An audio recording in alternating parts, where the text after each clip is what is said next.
Assalamualaikum warahmatullahi wabarakatuh. Apa kabar semuanya?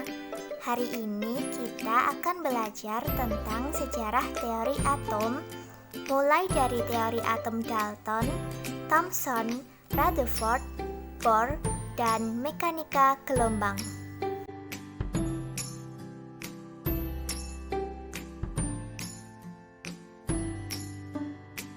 Sebelumnya, perkenalkan, namaku Novia Sagita Chandrawardhani dari Pendidikan Kimia FKIP UNS dengan NIM K33200059 dari kelas A.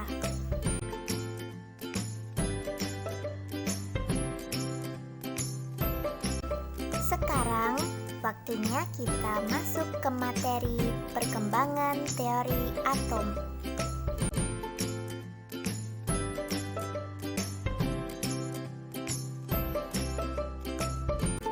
Istilah atom pertama kali dikemukakan oleh Demokritus, berasal dari bahasa Yunani dengan a yang berarti tidak dan tomos yang berarti potong. Kemudian dapat disimpulkan bahwa atom menyatakan keberadaan partikel terkecil dari suatu materi yang tidak dapat dibagi lagi.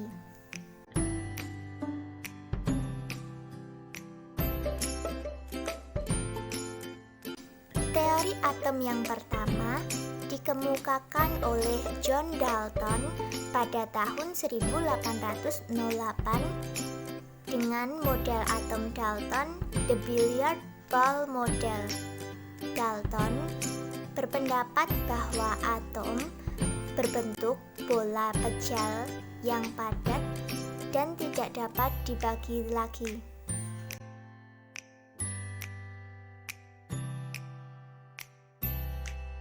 John Dalton mengemukakan teorinya tentang materi atom yang dipublikasikan dalam A New System of Chemical Philosophy yang memuat beberapa pernyataan, yaitu semua materi tersusun dari atom yang tidak dapat dibagi lagi. Semua atom dari unsur tertentu mempunyai massa sama dan sifat yang identik. Senyawa terbentuk dari unsur-unsurnya melalui penggabungan atom yang tidak sejenis dengan perbandingan yang sederhana. Dalam reaksi kimia, terjadi pemisahan, penggabungan, atau penyusunan ulang atom-atom. Reaksi kimia tidak mengakibatkan penciptaan atau pemusnahan atom.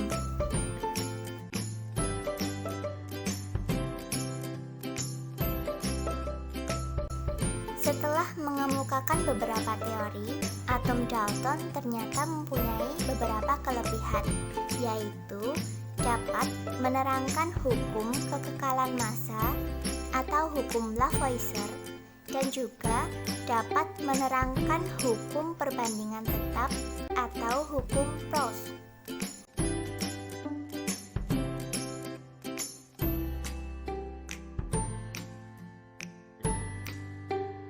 Namun, teori atom Dalton juga memiliki beberapa kelemahan, yaitu tidak dapat menerangkan sifat listrik atom, dan pada kenyataannya, atom dapat dibagi lagi menjadi partikel yang lebih kecil yang disebut partikel subatomik.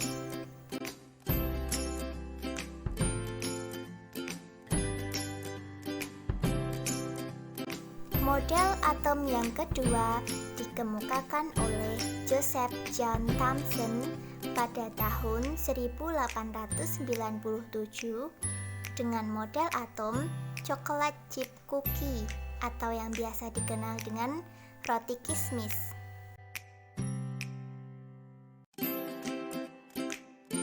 Thomson melakukan penelitian dengan menggunakan percobaan sinar katoda pada tabung vakum. Kemudian, ia memperoleh kesimpulan Karena elektron bermuatan negatif, sedangkan atom bermuatan listrik netral, maka haruslah dalam atom ada muatan listrik positif yang mengimbangi elektron tersebut.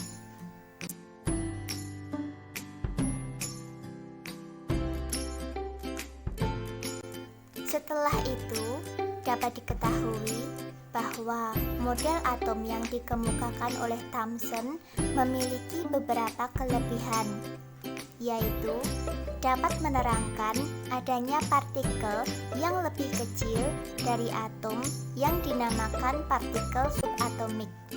Kemudian, dapat menerangkan sifat kelistrikan atom karena adanya muatan negatif yang disebut elektron.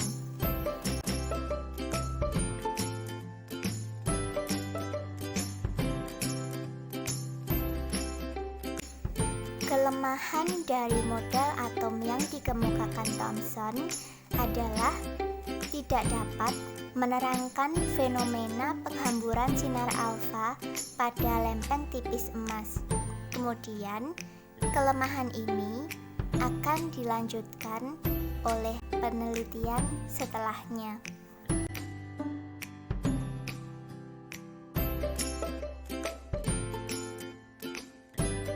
Model atom yang ketiga dikemukakan oleh Ernest Rutherford pada tahun 1911 yang dikenal dengan model atom nuklir Rutherford.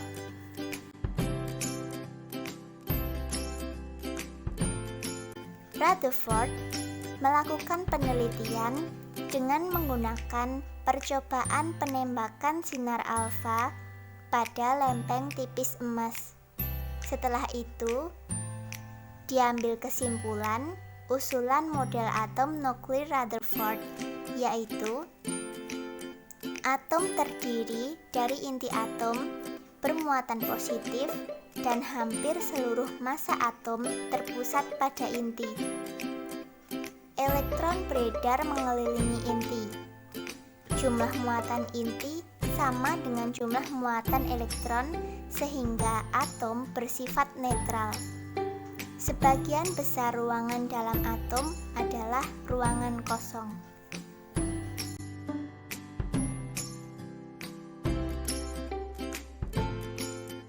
Setelah itu, dapat diketahui kelebihan model atom Rutherford, yaitu dapat menerangkan fenomena penghamburan sinar alfa oleh lempeng tipis emas, dan Rutherford juga dapat mengemukakan keberadaan inti atom.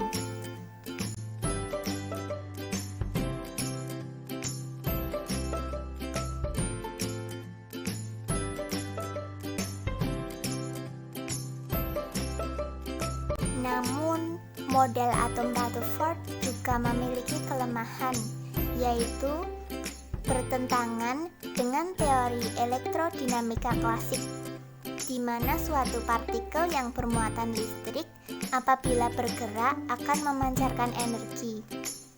Elektron beredar mengelilingi inti akan kehilangan energi terus-menerus sehingga akhirnya akan membentuk lintasan spiral dan jatuh ke inti.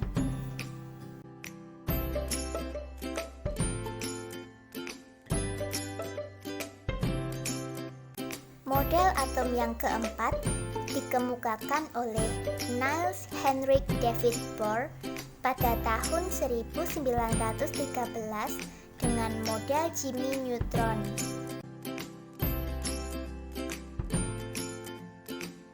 Niels Bohr mengemukakan teori tentang atom yang bertitik tolak dari model atom nuklir Rutherford dan teori kuantum Planck. Usulan model atom Bohr adalah elektron beredar mengelilingi inti pada lintasan-lintasan yang disebut dengan orbit tertentu. Elektron yang beredar pada lintasannya tidak memancarkan energi. Lintasan elektron ini disebut lintasan stasioner. Bila jika elektron dari tingkat energi yang rendah berpindah ke tingkat energi yang lebih tinggi, maka elektron tersebut akan menyerap energi. Peristiwa ini disebut eksitasi. Sebaliknya, jika elektron dari tingkat energi tinggi berpindah ke tingkat energi yang lebih rendah, maka peristiwa elektron tersebut disebut deeksitasi dan elektron akan memancarkan energi.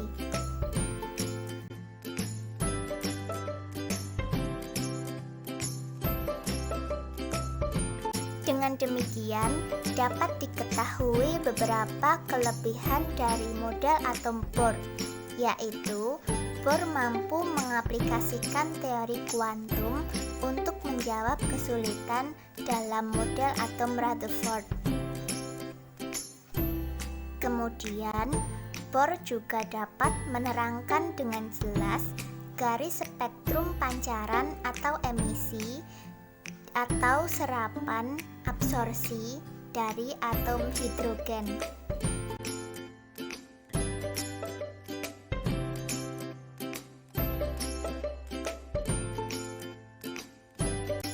Di balik beberapa kelebihan dari model atom Bohr, ada juga kelemahan dari model atom Bohr, yaitu terjadi penyimpangan yang lebih besar dari hidrogen. Kemudian, Bohr tidak dapat menerangkan efek Zeeman, yaitu spektrum atom yang lebih rumit bila atom ditempatkan pada medan magnet.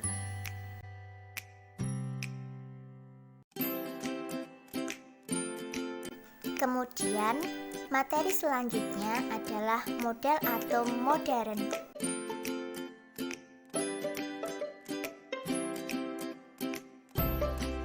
Model atom modern dikemukakan pada tahun 1920 oleh Louis Victor de Broglie, yaitu ahli fisika Perancis dengan teori sifat gelombang dari materi, Werner Karl Heisenberg, yaitu ahli fisika Jerman dengan prinsip ketidakpastian, dan Erwin Schrödinger, yaitu ahli fisika Austria dengan persamaan gelombang partikel.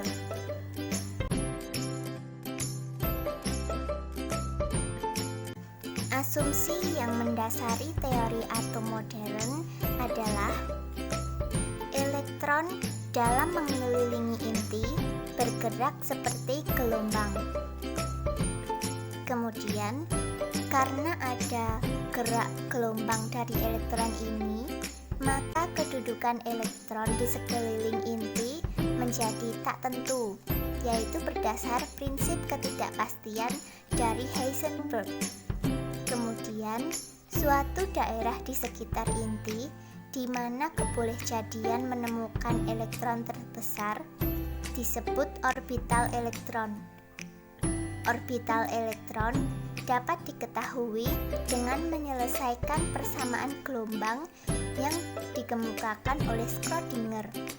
Persamaan tersebut akan menghasilkan bilangan kuantum.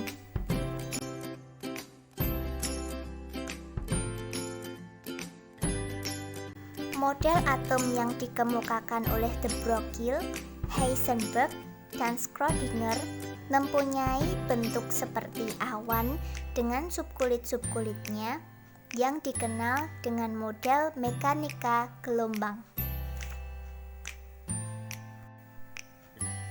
Setelah menyelesaikan persamaan gelombang yang dikemukakan oleh Schrödinger, maka dapat diketahui beberapa hal, yaitu bilangan kuantum utama, bilangan kuantum azimut, bilangan kuantum magnetik, dan bilangan kuantum spin dari elektron-elektron terakhir.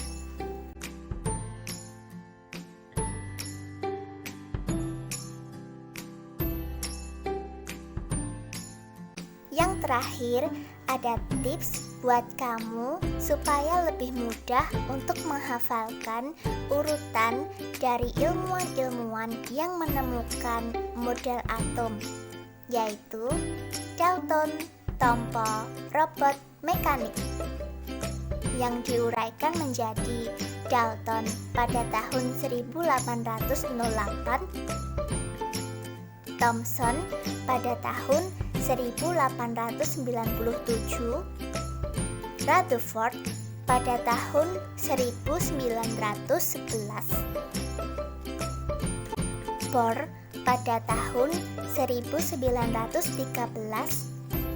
dan mekanika gelombang pada tahun 1920.